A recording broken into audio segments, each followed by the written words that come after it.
ফেলি। গত 2 দিন আগে দেখলাম এই পৃথিবীব্যাপী মুসলমানরা এত জুলুম আর নির্যাতনের শিকার। কত ভাই ঘরে ঘুমাতে পারে না, কত ভাই ব্যবসায়িক প্রতিষ্ঠানের ভিতরে বসতে পারে না। কিন্তু আমরা দেখতে পাচ্ছি এখন ইউটিউবে আলেমদের ভিতরে এমন সংঘর্ষ শুরু হয়েছে যেখানে মানুষ মাহফিল করে হৃদয়ের একটু খোরাক চায়, সেই মাহফিলে বসে একজন আরেকজনকে কিভাবে ছোট করবে। একজন বলে অমুকে তার আকীদার উপরে থুতু নিক্ষেপ করি, একজন বলছে আকীদার উপরে থুতু নিক্ষেপ করি, আর আরেকজন বলছে যে বলেছে আকীদার উপরে থুতু নিক্ষেপ করি তাকে ধরে আনো, তার মুখের ভিতরে পেশাব করে দাও। জোরে কথা বলছেন। এই যদি আলেমের মুখের ভাষা হয়, মানুষ স্বস্তি কোত্থেকে পাবে? যতগুলা কথা আপনি বলেন, মা ইয়ালফিযু মিন কাওলিন ইল্লা লাদাইহি রাকীবুন আতীদ, যতগুলো কথা আপনি বলেন, একটা কথা আপনি এমন মনে করবেন না আল্লাহ তাআলা শুনেন। সব কথা আল্লাহ শুনেন। যে কথাগুলো আমরা বলি, এই কথাগুলা এত মারাত্মক হয়ে যেতে পারে। আবআদু বাইনাল মাশরিকি ওয়াল মাগরিব, এত দূরে চলে যেতে পারেন জান্নাত থেকে। মাশরিক থেকে মাগরিবের দূরত্ব যত দূর পর্যন্ত, এত দূরে চলে যেতে পারেন। সামান্য একটা কথা আপনি ইসলামের ব্যাপারে না ভেবে না চিন্তে যদি আপনি বলে ফেলেন, ভাবনা চিন্তা ছাড়াই যদি একজন আলেম আরেকজন আলেমকে গালাগালি করেন, আল্লাহ সম্মান কেড়ে নিবে। খেয়াল রাখবেন, আলা আন্না দ্বীন নাসীহা, আলা আন্না দ্বীন আন-নাসীহা, আলা আন্না দ্বীন আন-নাসীহা।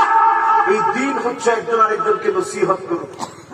তার মানে এই নয় আপনি গালিগালাজ করবেন, আপনি বলবেন পেশাব করে দাও, আপনি বলবেন অমুকে চোর, আপনি বলবেন অমুকে ডাকাত, আপনি বলবেন অমুকের পড়াশোনা নাই, আপনি বলবেন অমুকের কোন যোগ্যতা নাই। এই কথাগুলো শোনার জন্য কোন গাইকে এখানে দাওয়াত দিয়ে বসানো হয় না, ঠিক কিনা বলে? এই মাহফিল বলি সতর্ক হয়ে যান, কথা বলার ক্ষেত্রে সতর্ক হয়ে কথা বলেন, শব্দ চয়নের ক্ষেত্রে সতর্ক হয়ে কথা বলেন। জারাহাতুস সিনান লাহাল কিয়াম ওয়ালা ইউতামু মা জারহাল লিসান। ছুরি দিয়ে যদি একটা পোজ দেন, একটা আঘাত দেন, এটা কিছুদিন পরে শুকিয়ে যাবে, এটা কিছুদিন পরে আপনি ঔষধপত্র খেলেন শুকিয়ে যাবে। কিন্তু অস্ত্র দিয়ে যদি আঘাত করেন শুকায় যাবে ঠিক। কথা দিয়ে যদি আঘাত করেন, এই আঘাত এমন হয়ে যেতে পারে মানুষ বছরকে বছর চলে যায়, কথা বলতে চায় না। আলেম ওলামা মিলাই দিতে চায়, তাও মিলতে চায় না। এই জন্য আজকে মাহফিলে বলবো, আলেম ওলামা যারা আছেন খেয়াল রাখবেন, আল ইত্তিহাদ ইউকাউমিল কিল্লাহ ওয়াল ইখতিলাফ ইউদিফুল কাসরা। যদি এখন আমরা দূরে থাকি, ভাঙনের মধ্যে থাকি, কে কোন দল করে, কে কোন টুপি পরে, কে কোন মত করে, এগুলো বলে যদি এখনো দূরে থাকি, বাতের সামনে যেভাবে জড়ো হচ্ছে আমাদেরকে নিশ্চিন্ন করে ছাড়বে, ঠিক কিনা বলে? আর দূরে থেকে আসুন একত্র হয়ে যাই। ছোট্ট একটা গল্প শুনে আপনাদেরকে কষ্ট হবে? আমার মনে হয় কষ্ট হচ্ছে আপনাদের। এক বনের ভিতরে বাঘ ছিল একটা। কয়টা? সবাই বলেন তো কয়টা? গরু ছিল 3টা। কয়টা? একটা হচ্ছে লাল গরু, একটা সাদা গরু, আর একটা কালো গরু। আচ্ছা বলেন তো, এই লাল, সাদা আর কালোর ভিতরে আপনাদের পছন্দ কোন কালারটা? লাল কালার। বাঘেরও একটা কালার পছন্দ হয়েছে। বাঘ এসে প্রথমে মিটিং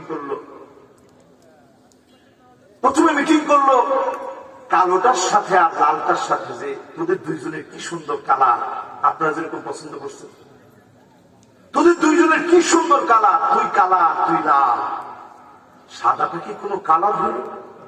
এক কাজ কর, সাদাটারে তোরা মেরে খেয়ে ফেল। সঙ্গে সঙ্গে চিন্তা করলো, আমরা একসাথে চলি, একই জাতীয়, আমিও গরু সেও গরু, মেরে খাই কেমনে? এক কাজ করেন, আপনি মহাশয়, আপনি মেরে খান। এবার বাঘ খুব আরাম করে সাদা বলদটাকে, সাদা গরুটাকে খেয়ে ফেলছে। সাদা গরুকে যখন খাওয়া শেষ, পরের দিন বাঘ আর কিছু জিজ্ঞাসা করতে আসে না, পরামর্শ সভা বসায় ডাইরেক্ট এসে অ্যাটাক করে কালো গরুটারও শেষ করে দিচ্ছে। বাকি আছে কোনটা জানি?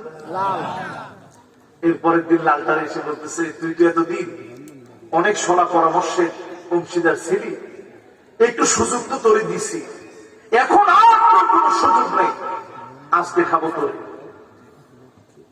তো লাল গরুটা বলতেছে, ভাই এটা আমি আগেই জানতাম, আজকে হোক আর কালকে হোক তুমি আমার ঠিকই একদিন খাবা, এটা জালেমের কাজ, ঠিক কিনা বলে? তুমি যে আমার খাবা এটা আমি খুব ভালো করে জানতাম, আমি শুধু পাহাড়ের উপরে উঠে একখান কথা বলে নেমে আসি, তারপরে তুমি আমার খায়, কোনো অসুবিধা নেই। তুই লাল গরুটা পাহাড়ের উপরে উঠে আরো দিতে বলতেছিল, উকিল তুই আউমান, এটা কিন্তু একটা গল্প, আমি কাল্পনিক গল্প আপনাদেরকে একটু রূপ দিচ্ছি, আপনারা আমার মনে করেন না যে কি বলতেছি। উকিল তুই আউমান, ওই দিনে আমাকে খাওয়া হয়েছে, ইয়াউমান উকিলা সাউরুল আবিয়াদ, যেই দিন সাদাটাকে খেয়ে ফেলা হয়েছে, ওই দিনই আমাকে খেয়ে ফেলা হয়েছে।